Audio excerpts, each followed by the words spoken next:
Greetings, friends. I wanted to discuss what I call fake plastic cartoon people, which is something we see in imagery associated with government and corporate messaging and propaganda, public service announcements, and this kind of thing, especially the sort of stuff we saw with the pandemic, but before that as well, and to some extent in just popular productions and in culture, the way the human subject is portrayed. But as a prelude to that, I wanted to discuss something different, but in some ways related. The mask policy at my workplace was lifted, or at least it was made explicit in a document posted in the hallway where everyone could see it, that you no longer are required to wear the mask at my workplace, which is a meatpacking factory.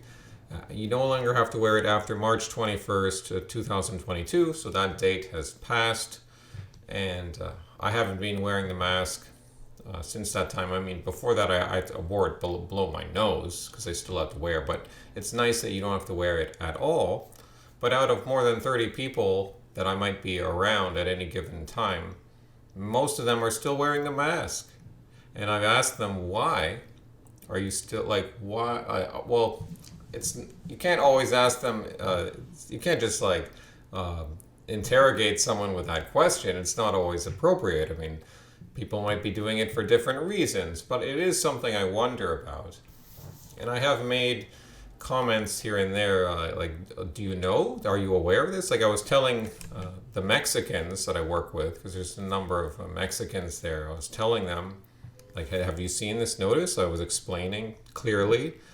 And they were like, "Oh yeah, gracias. That's great. It's a choice." Like, yes, it's your choice. And then they're still wearing masks. So they obviously want to be doing it. And a lot of these people wear the mask outside. We could be talking Latinos and Asians. You know, if you're a Chinese background people, they are overwhelmingly wearing the mask.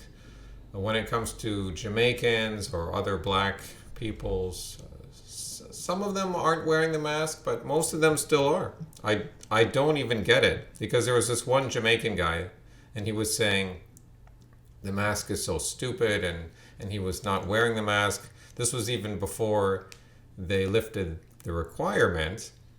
But now I still see him with a mask, like, or at least maybe it's below his nose. But if you don't want to be wearing it, then why do you have it on at all? And a lot of these people who continue to wear the mask, they do have it below their nose a lot of the time. But what are you doing? What on earth is going on here? I was even humming to my humming and hawing and I was befuddled and I was making noises. Maybe I don't know. I was thinking to myself when we started work a few days ago, and the guy next to me, this Sri Lankan guy He's a funny guy. He's an interesting character. He's like, he was asking me, like, why? What do you mean? What's the problem? And I'm like, I don't understand. I don't understand what's going on here. Well, why is everyone wearing the mask? And he's wearing the mask. And I even told him, like, it's like, are you afraid? I asked him, like, are you afraid of the virus? And he said no. He said, oh, there's some other date coming up in April where the government will lift more restrictions, and he's waiting for that. He couldn't give me a clear answer. No one has given me a clear answer. I don't know what's going on, but I did notice that, I mean, there's not that many white people in the factory, but there are a few, and most of them, in fact, all of them, I mean, it's all men mostly. I mean, in general, in the factory, there's only a few women who work in the factory. It's mostly a male environment. But of the white segment, they're not wearing masks. So isn't that interesting? Like the guy in the hallway you give you the coats, or he's in charge of the maintenance people, kind of. I think that's his job. Like, he was flat out not wearing it at all. And another one of the white guys who works in the maintenance was not wearing it at all. And it's good. But then other people are like wearing it, like working right next to them. So it's really weird. But then some of the white guys who were no longer wearing the mask, they went back to wearing like a bandana below, like on their face, like even on their nose. So take this with a grain of salt, is what I'm saying, because even some of those white people are now. It's just it's so bizarre. I mean, maybe it's not bizarre, but anyways, I've gone on. I haven't gotten to the main subject of this video. I'm getting there. But this relates to also like what I'm going to call Google goggles, because people are going to become afraid of viruses and infections coming through any orifice of your body. And one of the openings is like in your eyes, because obviously there has to be some porousness around your eyes so they can breathe and so you can pass tears. So they'll wear goggles in the future. And then, because they won't be exposing any part of their body, the goggles like nose, mouth, all covered. So you won't. So now you say, oh, well, the mouth is so expressive, but we can still see a person's expression when we can see their eyes, because the eyes are really so expressive. Well, now you won't see anyone's eyes or their mouth, and then they'll become Google goggles, because there'll be like information playing on the inside of the goggles for your eyeballs to see, and they'll be incorporated into this virtual world, partly in the pretext of protecting yourself from viruses, but it'll more encapsulate and atomize every human and make us vastly sicker. And when we finally remove, when there's like a social movement occurs and something good happens in the future, and we overturn these powers, and we try to overturn these inhuman medical tyrannical measures, and there's a great celebration. It's like, all right, everyone, take off your masks. You don't need them anymore. Take them off. Take off the goggles too. They take off the goggles, and people don't have eyes anymore. Just skin, no eyes. They take off the face mask. People don't have mouths anymore. There's just skin. Obviously I'm speaking figuratively, like I don't mean literally, but that is a powerful image in my mind, and it ties into my main subject here, which is these fake plastic cartoon people we see in messaging. We see this in a lot of the stuff to do with like social distancing, like they would portray the human subject in almost like a stick figure like manner, or this kind of like dopey looking stub, no face, nothing. And of course you could say, well, that's just for utility on a massive scale, but it doesn't have to be portrayed that way. They could easily show the human as something else. I mean, I'm not saying this is 100% the case. They still use photographs of humans and real people and stuff, but you do see this weird cartoon or caricature like almost like on a grade 2 level. The image is associated with the message and the intelligence level of the intended audience, and the message is quite simple.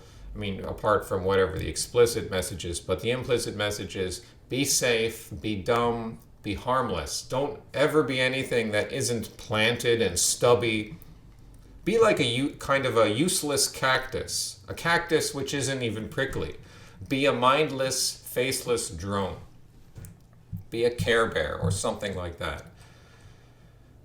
A squishy, pipsqueak thing that if it has any personality, it can only be hyperly emotional, and in the deepest sense has no real personality.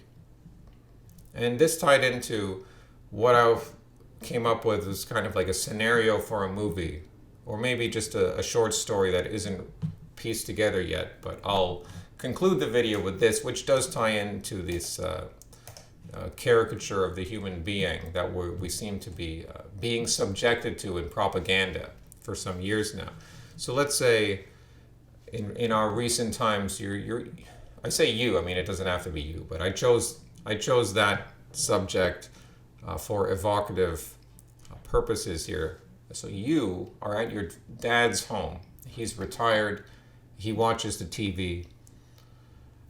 He's going to be of maybe the boomer generation or older, and you're trying to tell your dad, like, don't listen to them. Don't believe them, on the people on the TV. And your dad looks at you as if you're a bit crazy. And you're telling him that they hate us. They want us gone. They're evil. There is real evil in the world. And your dad smiles awkwardly as if belittling you. And he says, well, you have your opinions. And then he just proceeds to listen to the TV. And at that moment, your father becomes a plastic person, completely dull, completely lifeless.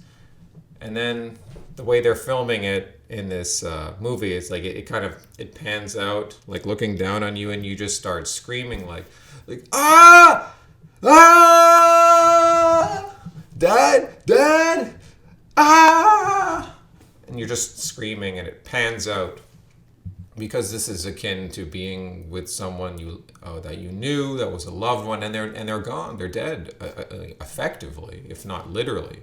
And but in a craze, because this person has no face. They're like a mannequin. They're not even a mannequin, because even mannequins are, well, not all mannequins have faces. It's effectively like a mannequin. And so you call the paramedics, and they arrive, and they come into the room where your dad is, and the paramedics just stand there. They don't see anything wrong with your father, and they look at you, and then you do a double take, and the paramedics don't have any faces now either. They're plastic, fake, cartoon people. Horrified, you run out of the building. And this is what's happening in your time now. You've heard of it before, but now you're seeing it, what they call people start breaking out in plastic. But you had believed what they told you in the media, and the vast majority of people, they all said this was a hallucination. But these online communities had emerged where people share their experiences of the plastic people. In a frenzy, in a stupor, not wanting to believe it, you step onto a bus and you notice that the driver is plastic. He's still driving the bus even though he's lifeless. And more people you see on the street are fake and plastic.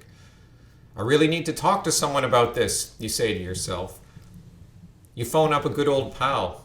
And later that evening, the two of you are hanging out. Your good old pal's name is Tom. Tom's a true mate. You haven't seen him in a few years, but he was always a real person. He always saw the bullshit in the world. So the two of you go on a drive outside the city, get some fresh air. Try to reflect on what's going on. Both of you see the plastic people in many of the other cars passing by. Sometimes it seems to be the majority of the people. Both of you agree that this is disturbing. This is sad. Look, there goes another one, you say. What's the world coming to these days, eh, Tom? But Tom doesn't say anything in reply. Strangely, that there's this pause in the conversation. You turn to look at your friend, and he's not there. There's just a faceless plastic head. No eyes, no mouth, no ears. A few nostrils, but not really a nose. Totally deranged, you stop the car by the side of the highway and step out, leaving the engine running, the door unlocked. Tom still sitting there, motionless, a dark silhouette. Cars and trucks whizzing by, no one noticing you. You run off the road, into the trees, pines and cedars mostly, in the cold air of early April. You plunge into the forest in a disorganized fashion, running, tripping on branches, into the thickness. Huff, huff, huff. The only sound now is your heaving breath, your heart and mind racing. Gradually the sound of the highway fades into the distance. It's getting dark and cold. Your feet are soaked and you're lost. Hasta luego, amigos.